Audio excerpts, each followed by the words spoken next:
अस्सलाम वालेकुम my YouTube family. उम्मीद है आप सब ठीक ठाक होंगे और अपने घरों में अपनी फैमिली के साथ खुश और आबाद होंगे। अल्हम्दुलिल्लाह मैं भी बिल्कुल ठीक ठाक हूँ आप लोगों की दुआओं से। और आज एक बहुत ही मज़ेदार सी चटनी की रेसिपी के साथ हाजिर हूँ। आज हम बनाएंगे टमाटरों की चटनी, क्योंकि मार्केट में बहुत ज़बरदस्त और बहुत अच्छे टमाटर आए हुए हैं और मिल भी बहुत सस्ते जाते हैं। तो मैंने सोचा क्यों ना इससे चटनी ही बनाई जाए और आपके साथ भी शेयर करूँ। ये चटनी बहुत ही मज़ेदार बनके तैयार होती है। तो चलिए अपना काम शुरू करते हैं, लेकिन उससे पहले अगर आप लोगों ने अभी तक मेरे चैनल को सब्सक्राइब नहीं किया तो फ़ौरन से जाएं, सब्सक्राइब करें और साथ लगे बेल आइकन को भी प्रेस किया करें, ताकि मेरी आने वाली हर वीडियो आपको टाइम से मिल सके, जो कि बिल्कुल फ्री में है। तो चलिए बिस्मिल्लाह करते हैं। तो सबसे पहले जी, टमाटरों की चटनी के लिए हमें चाहिए टमाटर, और ये मैंने ले लिया है आधा किलो। तो सबसे पहले हम इसकी स्किन जो है ये रिमूव करेंगे, और वो कैसे करेंगे आइए वो देख लेते हैं। सबसे पहले आपने टमाटरों को अच्छे से धो लेना है, ठीक है। अब हम क्या करेंगे, यहाँ से ये उतारेंगे और इसके 2 पीस कर देंगे, ठीक है। ये लें जी, सारे टमाटर मैंने काट दिए हैं, ये इस तरह सेंटर में से हाफ कर दिए, ठीक है। अब इनको हम बॉईल कर लेते हैं। अच्छा जी, ये मैंने ले लिया है बॉईल करने के लिए पानी, और पानी हम इतना लेंगे कि जब हम इसकी पेस्ट बनाएं तो ये हमें ज़ाया ना करना पड़े, ठीक है। अब इसमें ये टमाटर डाल देंगे। ये लें जी, सारे टमाटर मैंने डाल दिया। अब इनको 5 मिनट के लिए कवर कर देंगे। टमाटरों को कुक होते हुए 7 मिनट हो चुके हैं, और अब इनके टमाटर छिलके जो हैं ये रिमूव कर लेंगे, और ये देखें ये इजीली रिमूव हो जाएगा। इस तरह बस इस तरह पकड़ पकड़ के निकालते जाएंगे।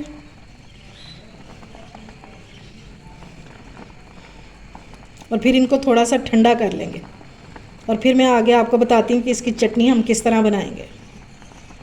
अच्छा जी, अब मैंने जग ले लिया और इसमें डालेंगे अपने टमाटरों का पेस्ट, ये जो हमने बनाया है ये वाला। ये लें जी, ये सारा पेस्ट मैंने इसमें डाल दिया। अब इसको हम ब्लेंड कर लेंगे। इसमें एक्स्ट्रा पानी डालने की ज़रूरत नहीं, क्योंकि इसमें थोड़ा सा पानी है। ये लें जी, हमारे जो टमाटर हैं ये ब्लेंड हो चुके हैं। अब इनका कच्चापन दूर करने के लिए एक और स्टेप करेंगे, ताकि हमारी जो चटनी है ये ज़्यादा दिनों तक स्टे कर सके, ठीक है। ये लें जी, पैन में मैंने सारा डाल दिया मिक्सचर टमाटर का। अब इसको थोड़ा सा हम ड्राई करेंगे, फिर इसमें एक ख़ास इंग्रेडिएंट डालेंगे जिससे इसकी जो लाइफ है ना चटनी की ये बढ़ जाएगी।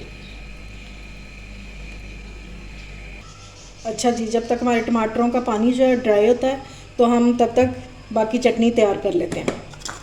सबसे पहले हम इसमें डालेंगे धनिया आधा कप। अच्छी तरह से धो लेना है आप लोगों ने, ये डाल देंगे। अब इसमें ऐड कर देंगे सब्ज़ मिर्चें। ये मेरे पास 3 अदद है, इनको मैं काट दूँगी ताकि ये इजीली पिस जाए।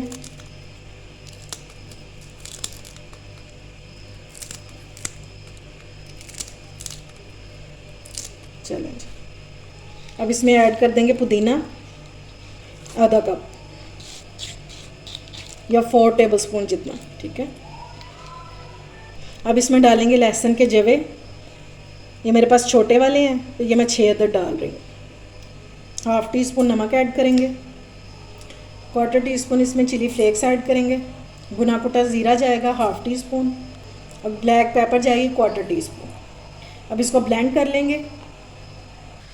ये लें जी, चटनी हमारी बहुत अच्छे से ब्लेंड हो चुकी है। अब इसको करते हैं साइड पे और चलते हैं टमाटरों की तरफ। ये देखें जी, टमाटरों का पानी जो है तकरीबन ड्राई हो ही गया है, बिल्कुल ज़रा सा रह गया। अब इस टाइम पे हम इसमें ऐड करेंगे ऑयल, सिर्फ 1 टेबलस्पून जितना। इससे एक तो हमारी जो चटनी है इसमें शाइन आ जाएगी, और दूसरी इसकी लाइफ बढ़ जाएगी। वैसे तो ये बचेगी नहीं, ये इतनी मज़े की बनती है, लेकिन अगर आप इसको 2-4 दिन रख भी लेंगे ना तो ये ख़राब नहीं होगी। आजकल तो चीज़ें नहीं ख़राब होती, लेकिन अगर गर्मियों में बनाते हैं ना फिर चीज़ें जल्दी जल्दी ख़राब हो रही होती हैं, तो ये इसको प्रिजर्व करेगा। सिर्फ 1 टेबलस्पून डालेंगे, इससे ज़्यादा नहीं डालेंगे। अब इसको ऑयल के साथ भून लेंगे थोड़ा सा, और फिर इसको ठंडा करते हैं। फिर मैं आपको आगे बताऊंगी कि अब इसका अगला स्टेप हम क्या करेंगे। ये देखें जी, टमाटर का पेस्ट हमारा रेडी हो गया, और इसको मैंने कटोरी में निकाल दिया। ये अब ठंडा भी हो गया। अब इसमें हम अपनी चटनी मिक्स करेंगे। वही ग्रीन चटनी जो हमने बना के रखी थी, ये सारी इसमें डाल देंगे। सारी चटनी मैंने इसमें डाल दी है। अब इसको अच्छे से हम मिक्स कर लेंगे और इसका कलर चेक करें आप, और टेक्सचर और जायका तो पूछें ही मत, बहुत मज़े की बनती है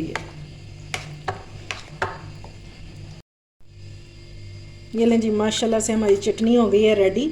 ये देखें, ये जितनी देखने में अच्छी लग रही है ना, उससे कहीं ज़्यादा ये खाने में मज़ेदार है। आप इसको सालन के साथ भी खा सकते हैं और सालन के बगैर भी खा सकते हैं, ये आपको वैसे भी बहुत मज़े की लगेगी। उम्मीद है आपको मेरी रेसिपी पसंद आई होगी। अगर अच्छी लगे तो फ्रेंड्स एंड फैमिली में शेयर किया करें और मेरे चैनल को सब्सक्राइब भी किया करें। अपना और अपने प्यारों का ख्याल रखें, मुझे दुआओं में याद रखें। अल्लाह हाफिज़।